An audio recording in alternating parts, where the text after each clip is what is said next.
She supposedly got pregnant at only 10 years old, and everyone was shocked by her case, but when the day of delivery arrived, no one could believe what was really inside her belly. On a Saturday afternoon in the year 2021, Alice ran happily along the banks of the river in her village. Her eyes sparkled with joy as her laughter filled the air. The golden sun reflected on the water, creating a magical environment for the children to play. The surrounding nature seemed vibrant, with lush trees and colorful flowers adorning the scenery. Alice's friends, Enzo and Isabella, chased after her with their red and sweaty faces, but happy and excited. They laughed and shouted as they dodged branches and rocks, engaging in a friendly race to the riverbank. When they reached the edge of the stream, the three friends stopped to catch their breath, panting and giggling. Enzo, always the boldest, challenged the girls to enter the water with him. They hesitated for a moment, but soon their adventurous spirit and the desire to cool off on that hot day compelled them to jump in. The children plunged into the river, laughing and shouting with delight as the cool and refreshing water enveloped them. They swam, played tag, and held diving competitions, unaware of the passing time. The birds sang, and the leaves of the trees danced in the gentle breeze, bearing witness to the children's happiness. As the sun began to set, painting the sky with shades of orange and pink, the children realized it was time to return home. They bid farewell with hugs and promises to meet again the next day for more playtime. The village where Alice lived was located in a rural region of the southeast, surrounded by mountains and forests, a few kilometers away from a large city. It was a very simple place, with wooden houses and thatched roofs, where dirt roads meandered among homes and small local businesses. Despite its simplicity, the village had a warm and welcoming atmosphere. The residents knew each other by name and greeted one another with smiles and friendly words. Alice was a 10-year-old girl full of energy and joy, living with her parents, Antonio and Lucia. The family was very close-knit and supported each other in every situation, sharing laughter and happy moments. The house they lived in was small and humble but welcoming, with a small garden where Antonio grew vegetables and herbs to supplement the family's diet. The father worked as a fisherman, while Lucia took care of the house and Alice, teaching her daughter everything she knew about life, nature, and the importance of generosity and compassion. The girl attended the local school and had many friends with whom she played and explored the beauties of the village and the surrounding areas. Everything was going well until one beautiful day when the little girl and her family noticed something strange. The girl's belly started to inexplicably grow. At first, they thought it could be something temporary, like bloating due to inadequate nutrition, for example. But as the months went by, Alice's belly continued to grow, causing concern for her parents and the villagers. The two took their daughter to consult with the only local doctor, Dr. Helena, hoping to discover the cause of her expanding belly. Dr. Helena carefully examined Alice and, after conducting some tests, which she sent to a clinic in the big city and received the results, informed the family that the girl was pregnant and that there were less than 2 months left until the baby was due. What? Pregnant? The parents couldn't believe it. The news was met with shock and worry since Alice was only 10 years old, and her pregnancy posed risks to her health and well-being. Furthermore, it caused a great commotion in the village, and people began searching for answers to this situation. The local authorities were informed and decided to investigate the case. Naturally, Antonio became the main suspect and was taken into custody at the small village police station, where he would be detained indefinitely. The little girl and her mother were terrified and pleaded for mercy. "Don't take my daddy," the little girl screamed and cried. And even though Alice kept affirming that her father hadn't done anything wrong, no one believed her because they thought the fisherman had been forced to say that. In jail, the poor man went through hell. The inmates, who were burly and menacing-looking men, stared at him coldly, with a threatening tone. They had already heard about the little girl's situation and confronted him angrily. "So, you're a monster who impregnated his own daughter, huh? What kind of person does that to a child?" The father, despite being afraid, responded firmly, "I didn't do any of that. I love my daughter, and I would never hurt her. People are judging me without knowing the truth." The prisoners sarcastically laughed and pushed him against the wall, starting to assault him. "You think anyone will believe you? Scoundrels like you deserve to suffer." "Stop. I didn't do anything, I swear," the man shouted, begging. And they only stopped the assaults when the police intervened. Antonio, already badly hurt, felt intense pain in his body and his heart. He felt humiliated, and all he wanted was to be with his family. Luzia, upon hearing what had happened, ran to the police station with tears in her eyes and pleaded with the officers to release him. "Please, my husband is a good man, a loving father. He would never harm our daughter. Ma'am, until we are absolutely certain, we cannot let a man like this roam the streets freely. Our children are in danger. I know you believe in your husband's innocence, but please understand. We also want this to be a mistake, as we've known Antonio for a long time. But just to be safe, he will stay here," explained one of the officers. The poor wife left there in tears. Poor thing, she would have to face all that situation alone. Every day, the residents, torn between anger and doubt, gathered in front of the police station, creating a commotion. The atmosphere remained tense and suspicious. Meanwhile, the doctor, seeing the complexity of the situation, suggested that a DNA test be conducted to determine the paternity of the baby as soon as the birth took place. The mother agreed, hopeful that the truth would be revealed and her husband's innocence would be proven. Anguish consumed everyone in the family. Alice, even though she was a child, could sense the suffering of her parents and felt guilty for all the chaos that had taken over their lives. The poor thing was confused and scared. Luzia wouldn't let her daughter leave the house and always took care of her with great care and attention. The little girl felt somewhat restricted and confined, as she could never go out with her friends to play again. She didn't quite understand what was happening and why her little belly had grown.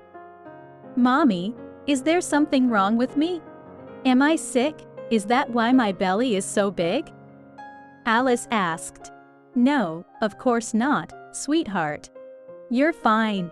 There are just some changes happening in your body, and soon you'll be back to normal."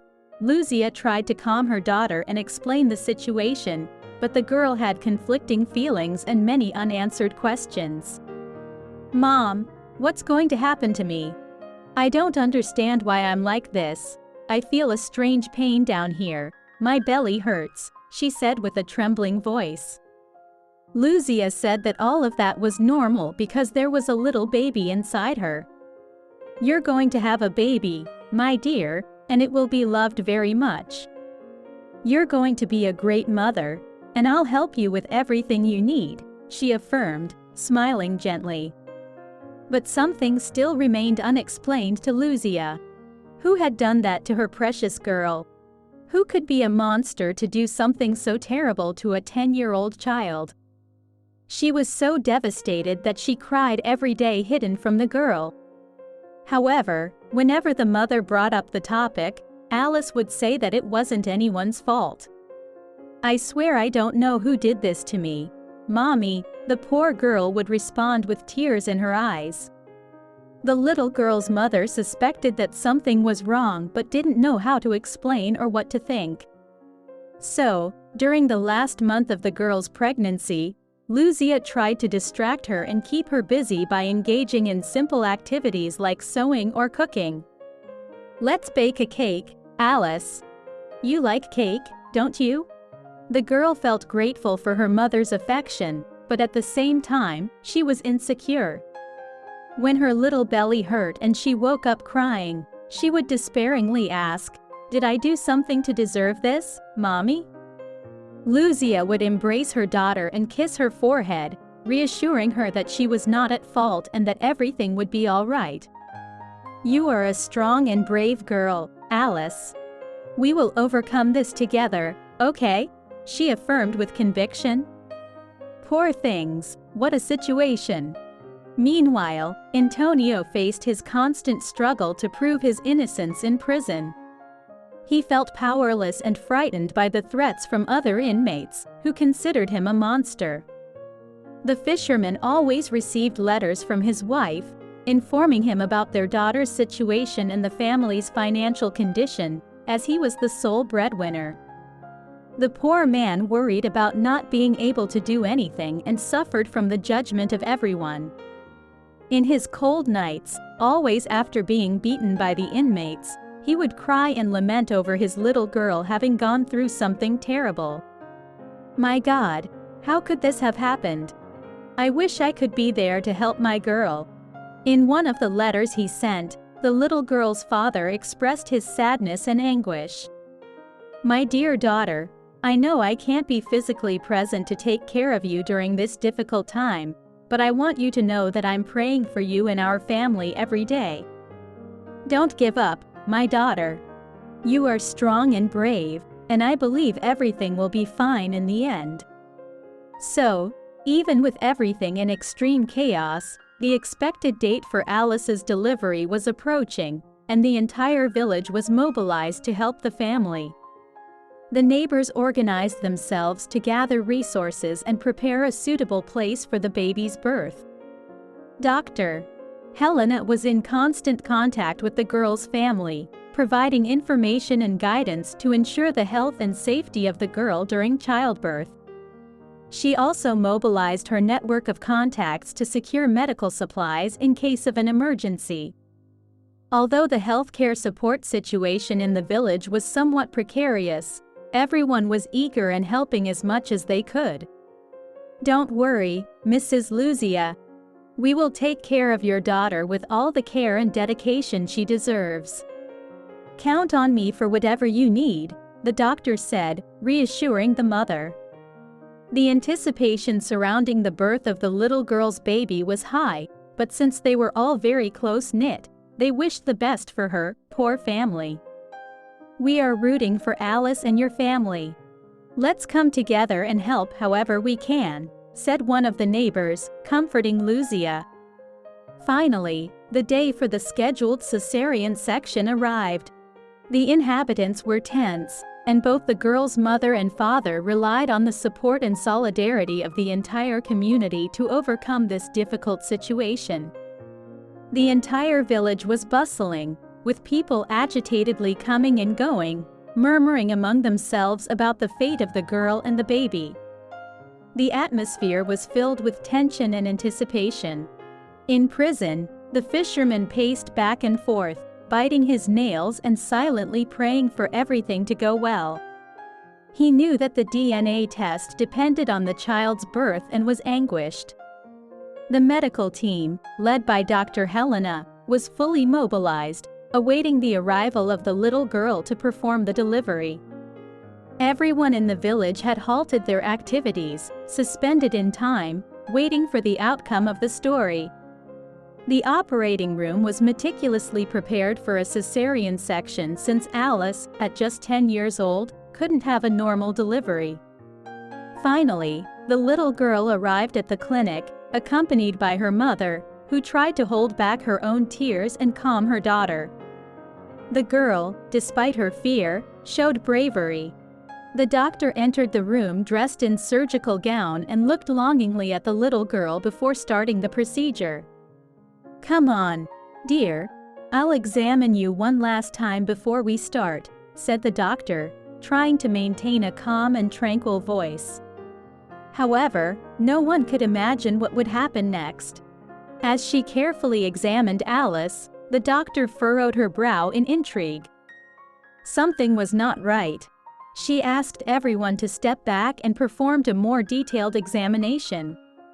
She palpated the little girl's belly from side to side, as silence filled the room and suspense grew with each passing second.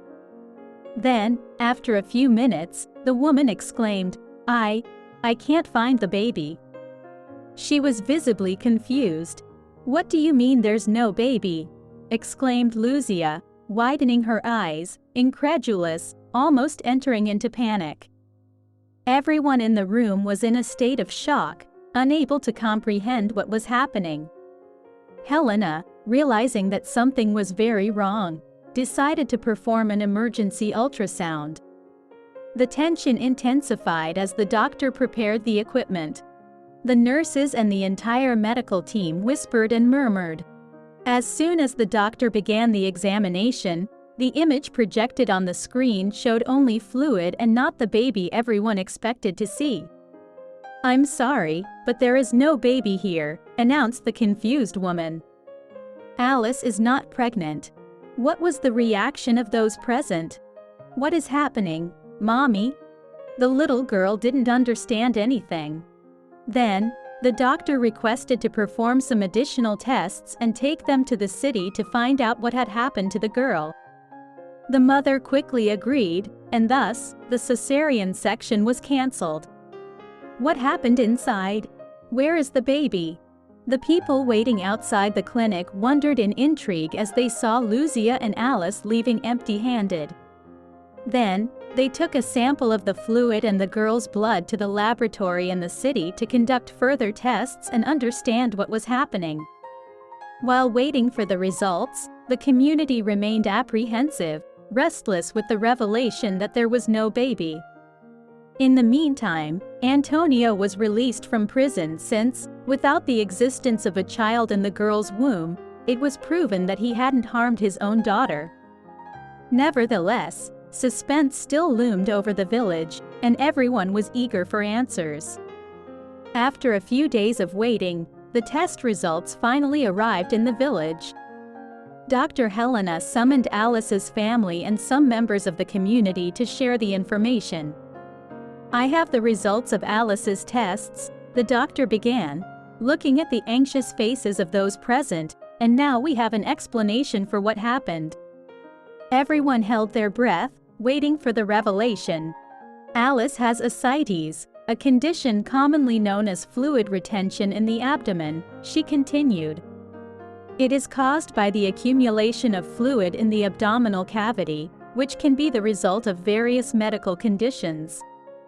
Lucia squeezed her daughter's hand, worried, and asked, "But, doctor, how did this happen? Why did her belly become like this? And she had a test before.